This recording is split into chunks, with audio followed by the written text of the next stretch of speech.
오늘은 계속 찍어야겠다고 생각했던 유럽 여행의 모든 것에 대해서 찍어보려고 합니다. 이렇게 아이패드에다 정리를 열심히 해놨고, 저는 올해 2024년 여름방학 때 친구랑 둘이서 한 달간 유럽에 다녀왔습니다. 7월 5일부터 8월 4일까지 딱 31일 다녀왔고, 갈 때는 중국 상하이, 올 때는 우즈베키스탄 타슈켄트를 경유해서 왔는데요. 경유지를 제외하고 9개국 16개 도시를 여행했습니다. 영국, 스페인, 프랑스, 스위스, 독일, 체코, 오스트리아, 이탈리아, 바티칸. 바티칸도 하나의 나라라고 치고 총 9개를 여행했어요. 영국에서는 런던 옥스포드, 스페인에서는 바르셀로나, 프랑스에서는 파리 베르사유, 베른 인터라켄, 독일에서 민헨 피센, 체코 프라하, 오스트리아에서 비엔나 잘츠부르크, 이탈리아에서 베네치아 피렌체 피사 로마, 바티칸 시국. 이렇게 총 16개 도시입니다. 경비는 일단 670만 원 정도가 들었는데요. 여행을 떠나기 1년에서 1년 반 정도 전부터 친구랑 내년까지 얼마 모으자라고 약속을 해서 각자 알바랑 용돈 통해서 자금을 마련을 했습니다.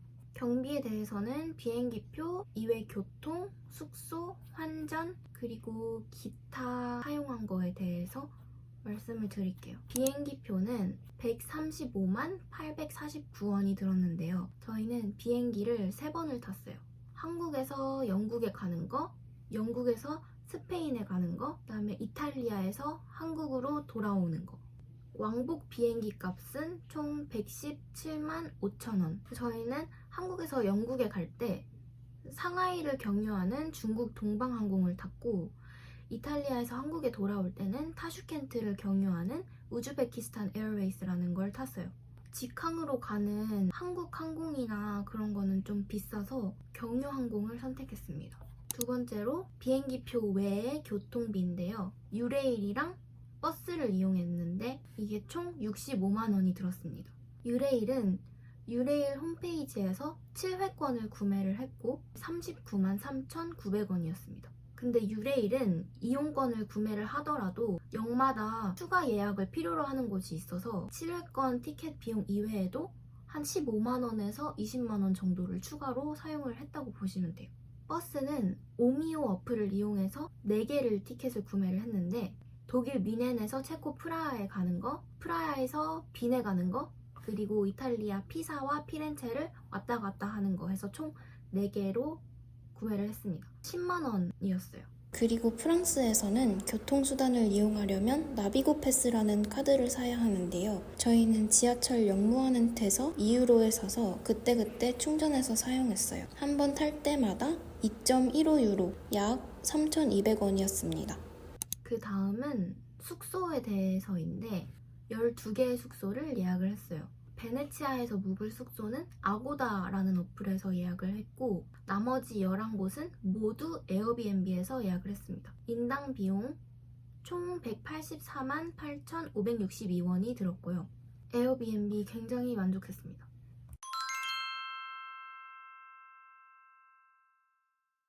그리고 환전에 대해서인데 환전은 카드, 현금 따로 환전을 했어요.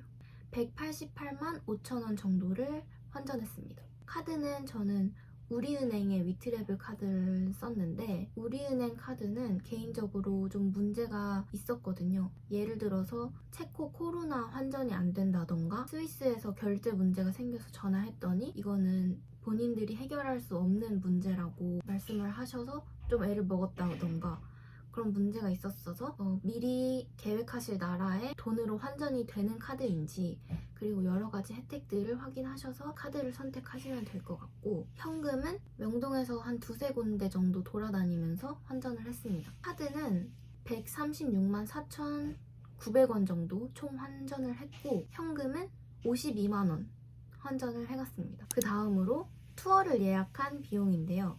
총 65만 7,600원 정도가 들었습니다. 스페인에서 까사 바티오, 까사 밀라, 까사 비센트 이렇게 3개 까사를 들어가는 입장권이 10만 4천원이었고 구엘 공원 투어 하는 게 3만 7천원, 융프라우 패스가 26만 5천원, 바티칸 투어가 7만 4천원, 프랑스 루브르 박물관 입장권과 크루즈 탑승권 합쳐진 게 6만 3천원, 프랑스에서 베르사유에 다녀오는 패키지가 11만원, 이렇게 해서 총 65만 7천원을 투어 예약하는데 썼습니다. 기타 비용으로 식비라던가 여행자 보험, 여행 준비물 구매하는데 40만원 정도 써서 총 비용은 670만원 사용했다고 생각하시면 돼요.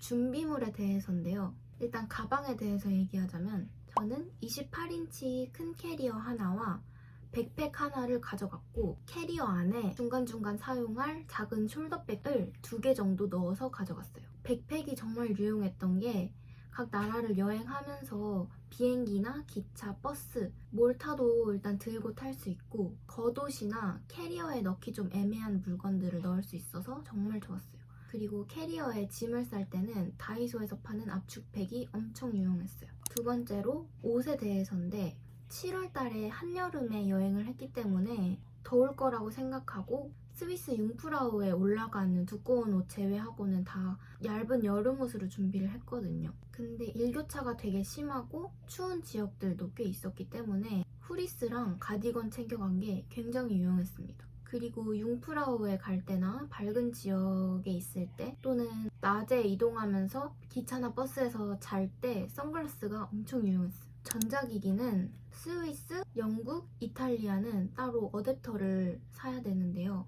저는 다이소에서 5,000원인가 주고 구매했는데 고장도 한 번도 안 나고 진짜 좋았어요. 이 외에 충전기, 아이패드, 보조 배터리, 에어팟, 헤드폰 이렇게 들고 갔고 보조 배터리는 꼭 필수로 챙겨가는 걸 추천드립니다. 세면도구랑 샤워용품인데요. 저희는 에어비앤비를 대부분 사용했기 때문에 보통은 샤워용품이나 수건이 마련되어 있었지만 그래도 없는 곳이 있기도 했어서 수건 한 장이랑 여행용 샤워 도구 작은 것들 가져간 게 되게 도움이 많이 됐어요.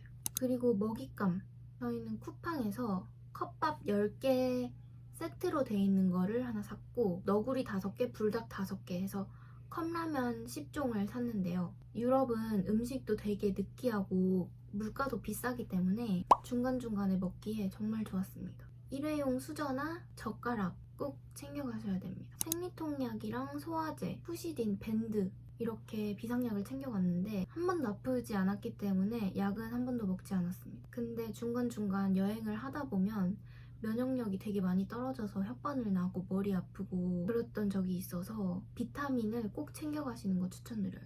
저는 비타민을 안 챙겨가서 독일에 갔을 때 DM에서 발포 비타민을 사서 그거를 하루에 2번씩 타서 마셨던 것 같아요. 나머지 준비물로는 삼각대를 챙겨갔는데 삼각대를 생각보다 쓰지 않았어요.